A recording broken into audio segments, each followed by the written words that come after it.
Hello, everybody, and welcome back to another episode of Girls and Gays Let's Talk. Before I start, I wanted to give a trigger warning. I'll be talking about online grooming and manipulation. If you or someone you know is going through this, please reach out to a trusted adult or professional for help. And we'll also be listing resources in our description below and at the end of this podcast episode. So let's jump into it. Okay. You got this. It's yeah, okay. I'm nervous for some reason.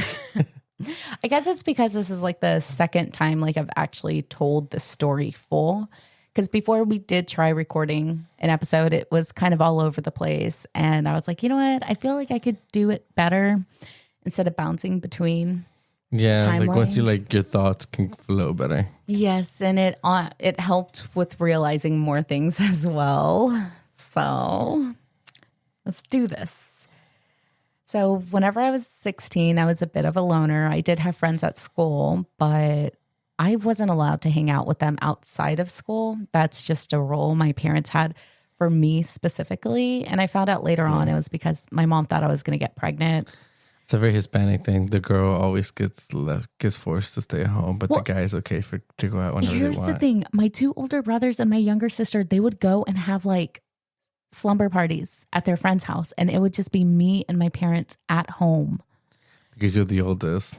Yeah. And I just... Oldest girl anyways. Yeah. And it felt very isolating for me because like I had these friends and like I couldn't get that closer friendship with them because I wasn't able to hang out with them. Yeah. But so I spent most of my time on social media, Twitter specifically, now known as X. And I was 16, depressed, and unmedicated. And the internet I had at the tip of my hands on my phone. Yeah. So I desperately needed to go to therapy, but you know, with a Latino household, therapy is not real. It's not necessary, you know, at least for me. Yeah, I guess I was lucky. My mom was very open. She did put us in therapy. Very lucky, George. Yeah. So, and on Twitter was how he found me, and he was older. I didn't exactly know how much older he was than me. I just knew he was older. It didn't come out until like later on. I was 16 and he was 22. So, Dang. yeah. And he followed me one day and I followed him back because I'm like, oh my God, this Twitter, you know, you got to keep your followers high and that's how you're going to get followers if you follow them back. And me, 16, immature, frontal lobe not developed, I would post depressing things online. It was a public platform. I didn't have my account on private. So I posted a really depressing tweet, and that's whenever he reached out to me through my DMs. And it kind of felt validating, like somebody like showing interest and like wanting to know things and wanting to check in on me, wanting to make sure I was okay, even if they were older, because then, you know, this older person thinks I'm cool. At least that's what I thought. And, you know, I would give him details about my life and he would remember these details. So like, it felt like I had a really good friend online, you know? And he made me feel like I was this amazing person that in my mind, nobody around me had seen that side of me. And soon he was like, oh, I'm going to be deleting my Twitter account. Here's my phone number if you want to text me. I'm deleting it tonight. So I immediately texted him because I was like, I don't want to lose contact with one of my friends, you know, somebody who's showing me attention online. And he never deleted his Twitter account. I think that was a way for him to like put the ball in my court to send him a message. So I did text him and like he would ask me like how my day was or like how the boys I liked at school, like what kind of boys I liked. Mind you, they are boys because we are teenagers and he is a man. Yeah.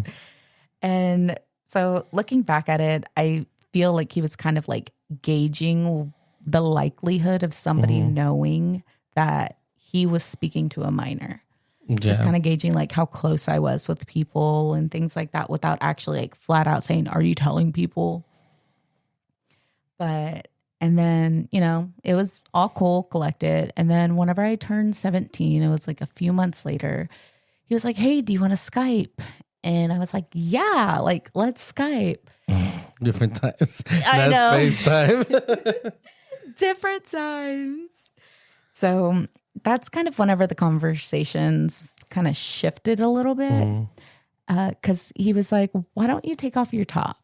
And I was like, no, I don't want to do that. That makes me feel uncomfortable. He quickly was like, oh, okay, that's fine. Well, you know what? I got to go. I got to go do some things. I'm like, oh, okay. And I knew it was because I didn't want to take off my top. Yeah, because like, how do you have time then, but now you don't? Exactly. So then he sends me a message. He's like, hey, you know, I'm kind of losing interest in you because, you know, you're not really giving me anything. And there's another girl that I want to talk to. I'm going to go ahead and talk to her. And like, low-key, I was panicking. I was like, no. Like, you know, come back to me. Yeah. You know, because I'm immature, you know? And so I was like, well, you know, why don't we continue just talking, like, and, you know, being friends and everything, and just, we'll see what happens whenever I turn 18, you know? Yeah. I was the one who said that, but I'm pretty sure whatever. And so he was like, okay, are you being serious? Or are you just messing with me? I was like, no. Like, let's just see what happens whenever I turn 18.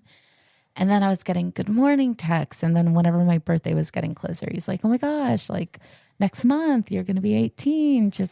And it felt like, it was just kind of like, what's the word I'm looking for? Like a finish line? Kind of look like, oh, I'm like looking forward. Yeah, a goal.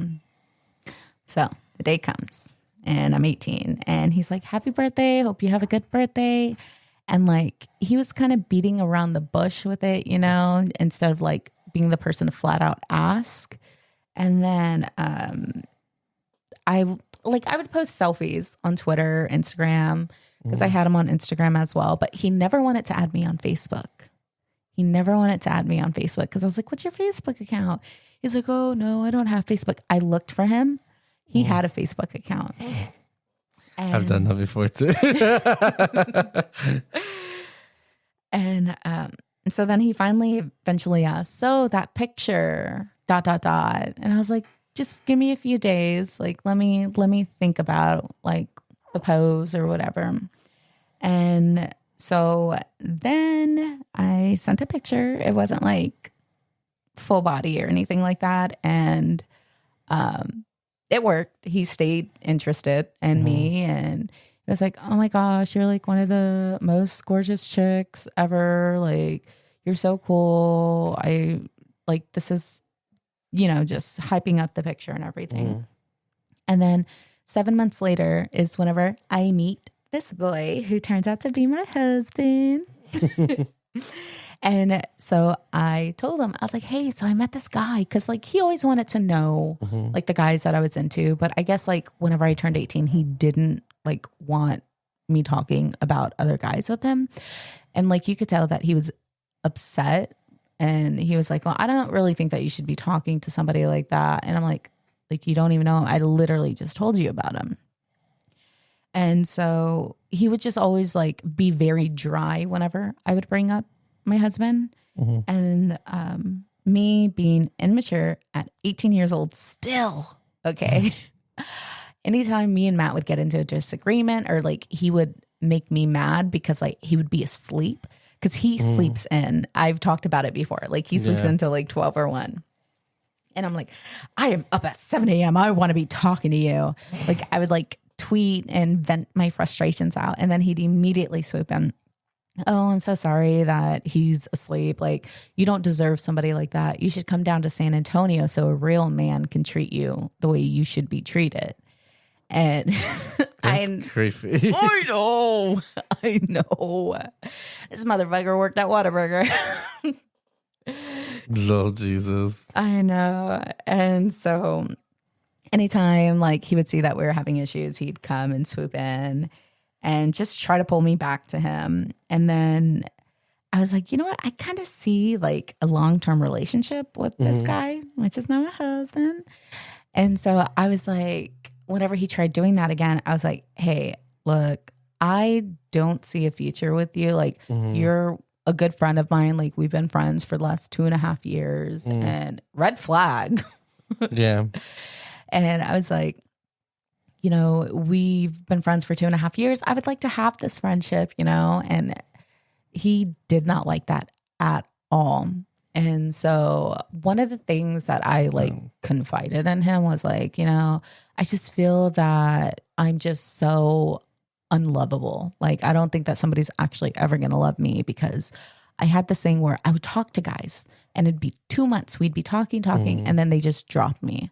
2 months, talk, drop. And literally before I met my husband, I was telling my brother about it. I was like, you know, I just have this 2-month curse. Nobody ever stays interested in me long enough. And I was like, I'm just not going to find anybody, like being so fucking dramatic at 18.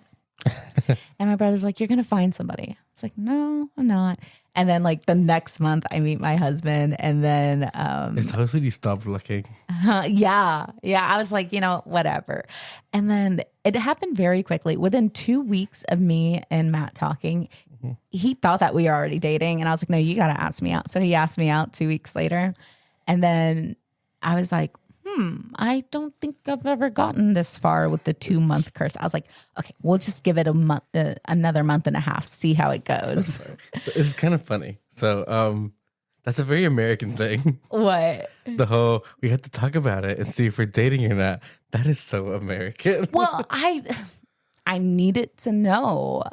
No, like, but other countries, like other cultures, it's like you're dating when you're going out all the time.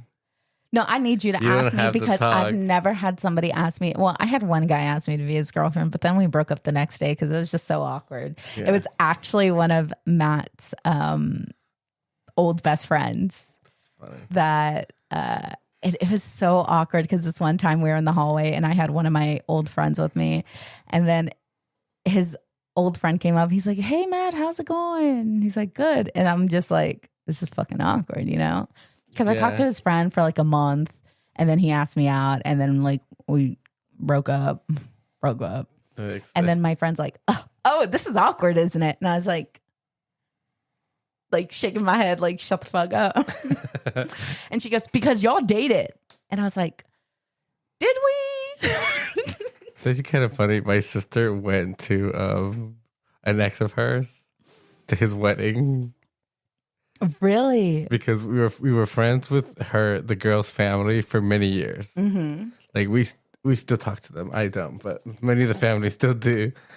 And so she just happened to marry somebody she dated when we were in middle school. Oh my God. And so we were invited to the wedding, and we all went, and I was like, that's funny. Oh my How awkward is that? I know. That should be me. No, she said like, I've moved on. That was so many years ago. I don't care. I'm sure he doesn't care. And I'm like, I'm sure everybody doesn't care. But it was just like a weird situation. Yeah, it really is. But it's a very small town thing too, though. Very true. Very true. So I eventually put my foot down with this guy. I'm like, hey, you know, I don't see a future with you. Like, you're a really good friend. We've been friends for 2.5 years. Like, I want to keep this friendship. And so anyways, one of the things I told him was that I feel like I'm just an unlovable person. And this motherfucker, he responds back with, you've always been so immature, and that's why you're unlovable, and nobody's ever gonna love you. Okay, hold on, motherfucker, time out. Because whenever I was 16, what was I? I was so mature for my age, right? I was more mature than the girls your age, right? But now that I'm 18, and I found somebody, I'm all of a sudden always been immature. Like, that was whenever I realized, oh shit, like something is like something's wrong. Yeah, this friendship is not like normal, you know? And so I wouldn't say like I was upset about him like throwing in my face that I felt like I was unlovable or anything like that. It was more of like how am I immature whenever you've told me for the past 2.5 years that I'm one of the most mature girls that you've ever met, even including people your age. Yeah. Typical grooming thing. Very grooming thing. And I think it's more like insulting you. So you're more inclined to like go back, to want to change his mind. Yeah. but I didn't do that. I was like, okay, You're whatever. smarter than that. I guess so. And so it wasn't until years later where like my brain fully developed, I think, that I was like, oh, that was not a normal, especially whenever I was his age. Mm-hmm. Yeah. So whenever I was his age, whenever we first started talking, I was like, wait a minute. I could not imagine being this age talking to a 16-year-old online. Like that's creepy. That's kind of weird. Yes. Yeah. So, and it kind of made me feel disgusted as an adult because I'm like, me talking to a 16-year-old? That's fucking weird. It is. But so after like being able to process this, what I definitely needed back then was a journal and desperate therapy. So I could like have a place, like a healthy outlet to like vent my frustrations about my life and everything. Because I feel like whenever you use the internet as a diary, especially at a young age, it's easier for the creeps to come out and like try to be like, I can save you, precious. You're amazing. Yeah. You're broken. Let me fix you. Yeah. That's pretty much what he's doing. Yeah. And I did mention, like, this is the second time that I've talked about this because my husband, he doesn't know, like, the situation whatsoever. And because it's embarrassing. Like, it shouldn't be embarrassing, but it's embarrassing to me, but it should be more embarrassing for him. Yeah, because you're the one that did it. Yeah. You were just a clueless girl. Yeah. I was depressed, unmedicated chick who just... You were young. You were just wanting the attention. It's just very normal. Yeah. And he always wanted me to come down to San Antonio. And I'm like, why don't you come down? He's like, oh, I don't have a car. Should have been another red flag. I don't even have a car in San Antonio. That's not a walkable city either. He worked at Whataburger. True. But I will say one of the times that I was on Skype with him, a different time, one of his friends were there. And his friend was like maybe 20. And then he was like, how old are you? And I was like, oh, I'm 17. He goes, oh. Kind of looks over at his friend. He's like, that's weird. All right, well, I'm leaving. And he left. And I'm like, they had a fight about that later. Maybe. I don't know. But I did tell one of my friends about what was happening. And it was one of my guy friends. And he was like, that's not right. I didn't tell him like all the details about what was going on or anything like that. I gave him like some little pinpoints. And he's like, you shouldn't be talking to people like that, especially that you meet online. And I was like, thinking, you don't know anything because you're immature. I'm a mature kid. Okay. Yeah. And he was like, you know what? You need to watch the movie Trust. Have you ever watched that movie? No. Okay. So it's a movie about this girl who meets this guy online. He's like, yeah, you know, I'm in high school. I'm a freshman. And she's like, oh, okay. And she was like in 8th grade. Mm-hmm. So then he tells her later on, a couple months later, he's like, I need to tell you something. I'm not being fully honest with you. And she's like, what is it? He's like, I'm actually a senior in high school. And she's like, oh, okay. And then a couple months later, whenever he's like reeling her in and everything, he's like, I need to make a confession. And she's like, what is it? He goes, I'm actually on the swim team at this college. And she was like, oh. And she's like, I need time to process this. Like, I just... He's getting older and older every time. So then she's like, okay, you know what? It's okay. I'm okay with it. And so he sends a picture from whenever he was in college. And then he's like, well, when are we going to meet up? So then they want to meet up. So it's a middle-aged man who shows up. Yeah. And then he ends up buying her inappropriate outfits and tells her to model it for her, for him. And then it cuts to the end where she realizes that she was actually a victim. And it shows that he was a teacher. Oh, shit. Yeah. And he had kids and a wife. And I'm like, oh my God. So, you know, it just felt like whenever somebody who was older than me was telling me, oh, you're so mature. So the night that I sent the picture, I remember exactly how I felt. It was like, I don't know if you or anybody else has ever experienced this. Like my body just like went cold and it felt like all of my blood went to the front of my body. Yeah. You know exactly that feeling? Yeah. Because I was stuck between like panic of, is this actually going to hold them over? And I don't want to get in trouble. Even though I'm 18, Yeah. I'm like, I don't want to get in trouble. So,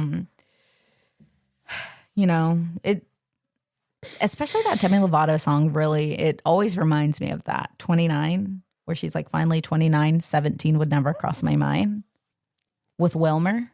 I didn't remember that song. Yeah, remember how she dated Wilmer?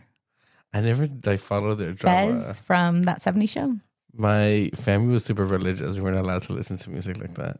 If it was not on 89.3. Yeah, me too. I was KSBJ. No, the song came out like maybe 4 years ago. Oh, I don't remember it. Oh, I had to look at it. Yeah, but unpacking the story now for the second time, it just kind of made me realize that how easily it happens. Yeah, it can happen to everyone. Yeah, and it's not about being naive or young, or not about being naive, but it's about being young, and human and wanting to seek that validation. And there's no shame if this has happened to you. Like, it's never too late to come forward and tell anybody. Yeah, you should report it. Yes.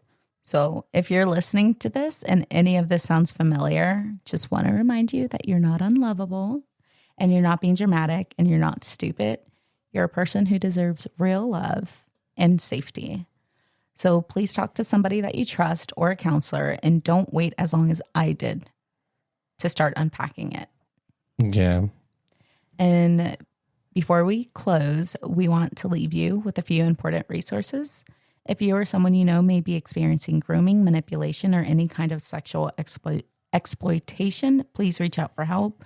For child sexual exploitation, you can call the Know2Protect Tipline at 1-833-591-KNOW. That's 5669, or use Cyber Tipline at report.cybertipline.org.